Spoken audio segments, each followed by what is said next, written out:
Hello friends, কেমন আছেন সবাই? আশা করছি সবাই ভালো আছেন এবং সুস্থ আছেন। আজকের ভিডিওতে আমি আপনাদের জানাবো আপনারা যে চায়ের সঙ্গে টোস্ট খান সেটা ফ্যাক্টরিতে কিভাবে বানানো হয়।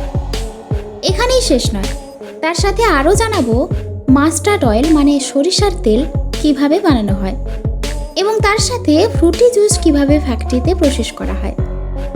তাহলে চলুন বেশি কথা না বাড়িয়ে শুরু করা যাক। সকালে ঘুম থেকে উঠে কিংবা সন্ধ্যায় বন্ধুদের সঙ্গে আড্ডায় চা হোক বা চায়ের সাথে টোস্ট, তাহলে তো চা খাওয়ার মজাটাই আলাদা। কিন্তু বন্ধুরা, আপনারা কি জানেন একে ফ্যাক্টরিতে কিভাবে বানানো হয়?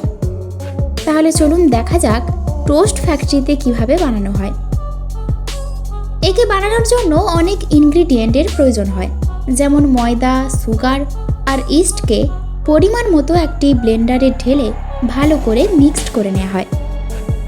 মিক্সড হওয়ার পর এই মিক্সার আটার রূপ নিয়ে নেয়। এরপর মোল্ডিং প্রসেসের জন্য সামনের দিকে পাঠিয়ে দেওয়া হয়। এই প্রসেসে আটাকে একটি মোল্ডে দিয়ে বেকিং সেকশনে পাঠানো হয় বেক করার জন্য। বেক হওয়ার পর এগুলো খুবই সফট হয়ে যায়, এই কারণে এগুলোকে একদিন এভাবেই রেখে দেওয়া হয়। এবার পরের দিন এগুলোকে একটি স্লাইসিং মেশিনে পাঠানো হয় এবং এই মেশিনে একটি প্রপার শেপে এগুলোকে কেটে নেওয়া হয়। আর কাটিং কমপ্লিট হয়ে গেলে ওয়ার্কাররা তাদের হাতের সাহায্যে এই ব্রেডগুলোকে একটি ট্রের মধ্যে এক জায়গায় জমা করে। আর যখনই এই কাজ কমপ্লিট হয়ে যায় তখনই আবার দ্বিতীয়বারের জন্য ব্রেডগুলোকে ট্রলিতে লোড করে বেকিংয়ের জন্য পাঠানো হয়, যেখানে 90 ডিগ্রি সেলসিয়াস তাপমাত্রায় 10 মিনিট বেক করা হয়। তারপর ভালোভাবে বেক হয়ে গেলে এগুলোকে কিছুক্ষণ ঠান্ডা হওয়ার জন্য রেখে দেওয়া হয়। আর এভাবে টোস্ট বানানো কমপ্লিট হয়ে যায়। তারপর এগুলোকে প্যাকেজিং সেকশনে পাঠানো হয়, যেখানে এগুলোকে প্যাকেটে প্যাকিং করে মার্কেটে পাঠিয়ে দেওয়া হয়। Mustard oil. মাস্টার্ড অয়েল মানে সরিষার তেল।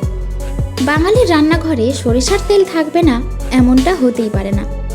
তো একে বানানোর জন্য সর্বপ্রথমে জমি থেকে সমস্ত সরিষা গাছকে কেটে নিয়ে আসা হয়। তারপর একটি মেশিনের সাহায্যে সরিষার সমস্ত দানাকে বের করে নেওয়া হয়। তারপর সমস্ত সরিষার দানাগুলোকে কনভেয়ার বেল্টের সাহায্যে আগে পাঠানো হয়। এখানে মেশিনের সাহায্যে দানাগুলিকে পিষে নেওয়া হয় এবং এই মেশিন এই সরিষার দানাগুলোকে পিষে সমস্ত তেল বের করে নেয়। তারপর এই তেলকে ফিল্টার করা হয় যাতে এর মধ্যে কোনো ইমপিউরিটি না থাকে এবং এই মেশিনটি তেলকে পুরোপুরি শুদ্ধ করে দেয়। তারপর এই সমস্ত তেলকে একটি ট্যাঙ্কে ঢালা হয়। এবার এই সমস্ত তেলগুলিকে বোতলে ভরে প্যাকিং করার কাজ শুরু করা হয়। তারপর একটি অটোমেটিক মেশিনের সাহায্যে তেলকে বোতলে ভর্তি করে কোম্পানির লোগো লাগিয়ে দেওয়া হয়। আর এইভাবে সরিষার তেল ফ্যাক্টরিতে বানানো হয় এবং মার্কেটে পাঠিয়ে দেওয়া হয়। Frooti making factory. ফ্রুটি বানানোর জন্য সর্বপ্রথমে আম গাছ থেকে পেড়ে নিয়ে একটি কন্টেনারে লোড করে সেগুলিকে ফ্যাক্টরিতে নিয়ে আসা হয়। ফ্যাক্টরিতে নিয়ে আসার পর এগুলোকে পাকার জন্য একটি চেম্বারে ফেলে দেওয়া হয়। তারপর যখন আম পুরোপুরিভাবে পেকে যায় তখন এগুলোকে পানির ট্যাঙ্কে ফেলা হয় এবং ভালোভাবে পরিষ্কার করে নেওয়া হয়। তারপর এগুলো পরিষ্কার হয়ে গেলে এগুলোকে একটি কনভেয়ার বেল্টের মাধ্যমে পাঠিয়ে ওয়ার্কারের দ্বারা কেটে নেওয়া হয়। তারপর একটি অটোমেটিক মেশিনের সাহায্যে আমের আঁটি এবং খোসা ছাড়িয়ে নেওয়া হয়। তারপরে আমগুলোকে একটি মেশিনের মধ্যে ঢালা হয়, যেখানে এই মেশিন খুব সুন্দরভাবে এই আমগুলো থেকে জুস বের করে নেয়।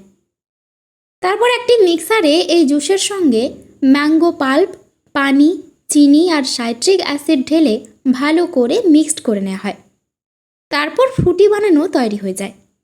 এবার সময় আসে এই ফ্রুটিকে বোতলের মধ্যে ঢালার। একটি অটোমেটিক মেশিনের সাহায্যে এগুলোকে বোতলে ভর্তি করে ছিপি লাগিয়ে দেওয়া হয় এবং কোম্পানির ব্র্যান্ড স্টিকার লাগিয়ে দেওয়া হয়। তারপর মার্কেটে পাঠিয়ে দেওয়া হয়। ভিডিও ভালো লাগলে লাইক করুন আর আমাদের চ্যানেলটিকে সাবস্ক্রাইব করে অল নোটিফিকেশান সিলেক্ট করুন। দেখা হচ্ছে পরবর্তী ভিডিওতে। ততক্ষণ ভালো থাকবেন এবং সুস্থ থাকবেন। ধন্যবাদ।